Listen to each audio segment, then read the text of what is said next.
Hello बच्चों, आप सबका आपके अपने चैनल गोविंद मैथ लेक्चर्स में एक बार फिर से स्वागत है। तो कैसे हो आप सब? उम्मीद करता हूँ आप सब अच्छे होंगे और आप सबकी पढ़ाई भी अच्छी चल रही होगी। तो आज की इस क्लास में हम कक्षा 8 हिंदी विषय की वर्कबुक 2023-24 के कार्यपत्रक 51, कार्यपत्रक 52 और कार्यपत्रक 53 को सॉल्व करना सीखेंगे। हमने कार्यपत्रक 1 से लेकर 50 तक सभी को बहुत अच्छे से सॉल्व करा दिया है। उनकी लिंक वीडियो के डिस्क्रिप्शन में दी हुई है या फिर चैनल की प्लेलिस्ट पर जाकर आप उन सभी क्लासेस को आराम से देख सकते हैं। कार्यपत्रक 51 में हम सीखेंगे गद्यांश अथवा पद्यांश को पढ़कर समझ के साथ प्रश्नों के उत्तर दे पाना। ठीक है, तो देखें, प्रश्न दिया हुआ है कि कहानी को पढ़कर दिए गए प्रश्नों के उत्तर दीजिए। आपके सामने एक कहानी दी हुई है, हमें उसे अच्छे से पढ़ना है और फिर इस पर आधारित प्रश्नों के उत्तर देने हैं। तो चलिए पहले हम कहानी को पढ़ते हैं। अमन और सलीम अच्छे दोस्त थे। दो दोस्त थे, अमन और सलीम। व्यापार के कारण अमन को कुछ वर्षों के लिए शहर से बाहर जाना था। जो अमन है वो व्यापार के मकसद से कुछ वर्षों के लिए अपने शहर को छोड़कर बाहर जा रहा था। उसने सलीम से कहा, मेरे पास एक भारी और कीमती लोहे की क्या है, छड़ी है। किसने कहा? आपके अमन ने कहा सलीम से कि मेरे पास एक भारी और बहुत ही कीमती लोहे की छड़ी है, क्या तुम मेरे लौटने तक उसे अपने पास रख लोगे? तो सलीम क्या हो गया? सलीम सहमत हो गया कि हाँ भाई, मैं तुम्हारी ये जो चीज है वो अपने पास रख लूंगा। कुछ वर्षों के बाद अमन वापस आया और सलीम से मिलने गया। उसने अपनी छड़ी वापस मांगी। किसने? अमन ने सलीम से अपनी जो लोहे की छड़ थी वो वापस मांगी। तो सलीम ने क्षमा मांगते हुए कहा कि लोहे की छड़ी को चूहे खा गए। उसको लालच आ गया, तो सलीम क्या कहने लगा कि सॉरी भाई, आपकी जो लोहे की छड़ी थी वो कौन खा गए? चूहे खा गए। अमन ने कहा कोई बात नहीं, कोई भी चीज हमेशा नहीं रहती है। ठीक है, तुम अपने पुत्र अनस को मेरे साथ भेज दो। मैं यात्रा से जो उपहार तुम्हारे लिए लाया हूं वह उसके साथ भेज दूंगा। अमन कहता है अपने दोस्त सलीम से कि तुम अपने बेटे अनस को मेरे साथ भेज दो। मैं जो तुम्हारे लिए उपहार यानी गिफ्ट लेकर आया हूं वह मैं आपके बेटे के साथ यानी अनस के साथ भेज दूंगा। सलीम ने अनस को अमन के साथ भेज दिया। किसके लिए? उपहार लेने के लिए। अमन अनस को अपने साथ ले गया और कुछ खिलौने जो उसने खरीदे थे उसे देखकर ऊपर वाले कमरे में खेलने भेज दिया। जब अनस वापस नहीं आया तो चिंतित सलीम कहाँ पहुंचा? अमन के घर पहुंचा और अपने पुत्र के बारे में पूछने लगा। तो अमन ने कहा कि रास्ते में एक भयानक घटना घटी। एक चील झपट्टा मारकर उसे ले गई और मैं कुछ भी नहीं कर पाया। तो सलीम ने बहुत ही आश्चर्यचकित होते हुए कहा, यह कैसे संभव है कि एक चील एक बच्चे को उठाकर कैसे ले जा सकता है? तो अमन कहता है कि जब चूहे लोहे की छड़ी खा सकते हैं तो चील भी आपके लड़के को उठाकर ले जा सकती है। तो सलीम को अपनी गलती का क्या हुआ? एहसास हुआ। वह लोहे की छड़ी अमन को वापस करके अपने पुत्र को अपने साथ कहां पर ले गया? घर ले आया। ठीक है, अब देखो पहला प्रश्न। अमन ने व्यापार पर जाने से पहले सलीम के पास क्या छोड़ा था? क्या छोड़ा था? एक लोहे की छड़ी। दूसरा, असल में लोहे की छड़ी को क्या हुआ था? तो उसे कुछ नहीं हुआ था, सलीम ने उसे अपने पास रख लिया था। तीसरा, सलीम के अनुसार छड़ी के साथ क्या हुआ था? तो सलीम ने अमन से क्या कहा था कि छड़ी को कौन खा गए हैं? चूहे खा गए हैं। चौथा, इस कहानी में लालची कौन है? सलीम। पांचवा प्रश्न है, वाक्य पूरा कीजिए। अमन ने कहा कोई बात नहीं, कोई भी चीज हमेशा नहीं रहती। कोई भी चीज हमेशा नहीं रहती। कोई भी चीज हमेशा नहीं रहती। ठीक है। छठा, यदि आप अमन की जगह होते तो क्या करते? तो हम लिखेंगे कि यदि मैं अमन की जगह होता, यदि मैं अमन की जगह होता तो ठीक वैसा ही करता। तो ठीक वैसा ही करता जैसा अमन ने सलीम के साथ किया था। जैसा अमन ने सलीम के साथ किया था। ठीक है। आगे बात करें कार्यपत्रक 52, व्यवहारिक व्याकरण यानी मुहावरों का प्रयोग कर पाना। यहाँ पर हम मुहावरों का प्रयोग करना सीखेंगे। देखें, आपके सामने एक कहानी दी हुई है। जंगल में एक गुफा थी जिसमें एक गिद्दड़ रहता था। उसने पहाड़ी के नीचे एक पेड़ पर रहने वाले गिद्ध से क्या कर ली, दोस्ती कर ली। दोनों एक ही ताली के छट्टे बट्टे थे, मतलब दोनों की आदत एक जैसी थी। ठीक है, दोनों मिलकर भोजन की तलाश करते। कभी कभी जब भोजन नहीं मिलता तो उन्हें आटे दाल का भाव मालूम पड़ जाता। मतलब आटे दाल दाल का भाव मालूम होने का मतलब है कि वो क्या करते, वो भूखे ही रहते थे। उनके लिए भोजन प्राप्त करना क्या हो जाता था, बहुत ही मुश्किल हो जाता था। एक दिन गिद्दड़ भोजन की तलाश में गांव की ओर चला गया। गांव वाले उसे मारने को दौड़े तो गिद्दड़ वहां से 9-2-11 हो गया। 9-2-11 होने का मतलब भाग जाना। गांव वालों ने उसका पीछा किया।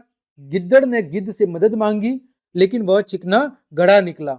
मतलब चिकना घड़ा होने का मतलब है कि उस पर किसी बात का कोई असर नहीं हुआ और गिद्ध ने उसकी कोई मदद नहीं की और वह चू मंतर हो गया, मतलब वहां से गायब हो गया।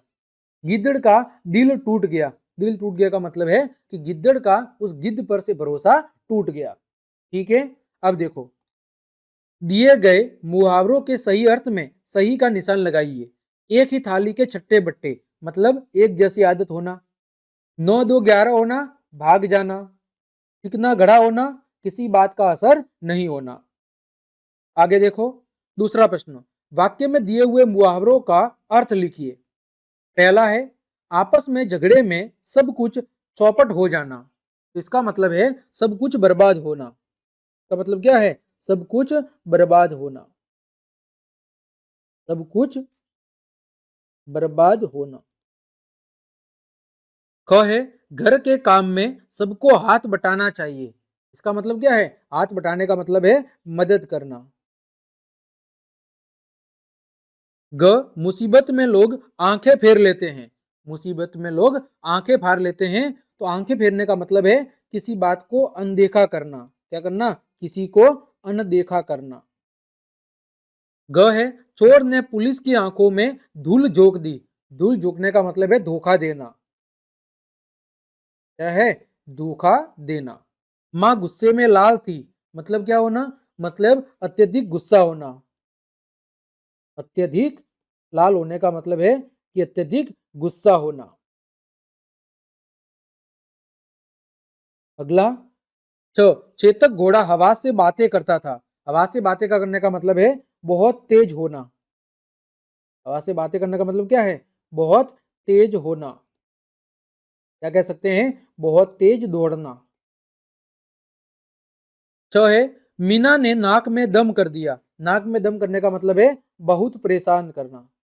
बहुत परेशान करना। आगे प्रश्न संख्या 3, दिए गए मुहावरे का प्रयोग करके वाक्य को पूरा कीजिए। कहानी सुनते सुनते गौतम की पलक झपकने लगी। पलक झपकने का मतलब उसे नींद आने लगी। ठीक है, फिर सैनिकों ने आतंकवादियों के क्या कर दिए, छक्के छुड़ा दिए, यानी उन्हें बुरी तरह क्या कर दिया, परास्त कर दिया।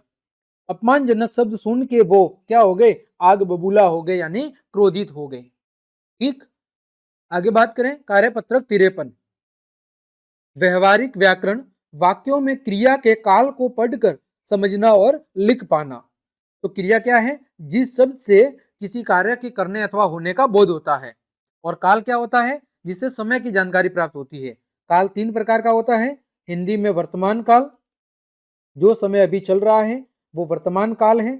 फिर भूतकाल, जो समय बीत चुका है वो भूतकाल है। और जो समय आने वाला है वो कौन सा काल है, वो आपका भविष्य काल है। ठीक है, देखो पहला प्रश्न, सही विकल्प पर सही का निशान लगाइए। रमा खाना बना रही है, यानी खाना बनाने का काम अभी हो रहा है, तो यहाँ पर कौन सा काल है, वर्तमान काल। का प्रश्न है कुत्ता भौंक रहा था। भौंक रहा था मतलब अब वो नहीं भौंक रहा, उसके भौंकने का काम बंद हो चुका है, तो यहाँ पर कौन सा काल है, भूतकाल। पक्षी आकाश में उड़ रहे हैं, यानी अभी काम हो रहा है, अतः वर्तमान काल। ग चित्रकार चित्र बनाएगा, अभी चित्र बनाया नहीं है, बनाएगा, यानी आने वाले समय की बात हो रही है, तो यहाँ पर भविष्य काल है। बादल गरज रहे थे, गरज रहे था मतलब वो गरज चुके हैं, अब वो नहीं गरज रहे, उनके गरजने का काम बंद हो चुका है, यानी बीते हुए समय की बात हो रही है, तो भूतकाल है। अगला प्रश्न संख्या 2, दिए गए वाक्यों में क्रिया को रेखांकित करके उसका काल बताइए। पहला है अंजू पढ़ रही है, तो यहां पर क्रिया क्या है, पढ़ रही है, तो पढ़ने का काम अभी हो रहा है, यानी कौन सा काल है, यहां पर आपका वर्तमान काल है। कौन सा काल है, वर्तमान काल। ख है तेज आंधी आई थी आके चली गई, यानी वो समय बीत गया, कौन सा काल है, भूतकाल। ग पिताजी पत्र लिखेंगे, अभी लिखेंगे यानी कि आने वाले समय में काम होगा, अतः कौन सा काल है, भविष्य काल। ठीक है। कल तुम आ जाना, कल तुम आना मतलब भविष्य की बात हो रही है, कल की बात हो रही है। हम शाम को बाजार जाएंगे, अभी गए नहीं है, शाम को जाएंगे, यानी कौन सा काल है, यहां पर भविष्य काल है। आगे प्रश्न संख्या 3, क्रिया का उचित रूप लिखकर वाक्यों को पूरा कीजिए। जैसे मोहन हॉकी खेल रहा है, तो खेलना की क्रिया क्या होगी, खेल रहा है। सब छात्राएं घर चली, जाना इसका कौन सा काल लिखना है, भूतकाल, तो सब छात्राएं घर चली गई, यानी जाने का काम हो चुका है। मैं कल दिल्ली जाऊंगा, क्योंकि कौन सा काल है, भविष्य, तो मैं कल दिल्ली जाऊंगा, अभी गया नहीं हूं। सुधा ने झूठ बोला, ठीक है, भूतकाल। हम विद्यालय जा रहे हैं, वर्तमान काल। आगे प्रश्न संख्या 4, नीचे लिखे वाक्यों के सामने उनका काल लिखिए। करण खाना खाएगा, अभी खाया नहीं है, खाएगा, यानी कि भविष्य काल। का प्रश्न है सुमन अनीता से बात कर रही है, यानी उनके बीच बातें करने का काम हो रहा है अभी, तो कौन सा काल है, वर्तमान काल। फिर आप किसके साथ खेलने जाएंगे, अभी गए नहीं है, जाएंगे, यानी कौन सा काल है, भविष्यत काल। फिर बारिश होने की संभावना है, देखो संभावना है, यहां पर कौन सा शब्द है, यानी कौन सा काल होगा, वर्तमान काल। फिर मुझसे भूल हो गई, यानी वो गलती हो चुकी है, तो कौन सा काल है, भूतकाल। प्रेमचंद ने कई किताबें लिखी, लिखी का मतलब उनके द्वारा लिखने का काम हो चुका है, तो कौन सा काल है, यहां पर भी भूतकाल है। ठीक है। तो इस तरह हमने आपके कार्यपत्र के 51, 52 और 53 तीनों के सभी प्रश्नों के उत्तर बहुत अच्छे से जान लिए हैं। उम्मीद करता हूं सभी प्रश्नों के उत्तर आपको अच्छे समझ में आए होंगे। तो क्लास देखने के लिए आप सभी का धन्यवाद। यदि आपको मेरी क्लास और मेहनत पसंद आई है तो फिर लाइक, कमेंट, शेयर और सब्सक्राइब जरूर करें। आज के लिए इतना ही। जय हिंद, जय भारत।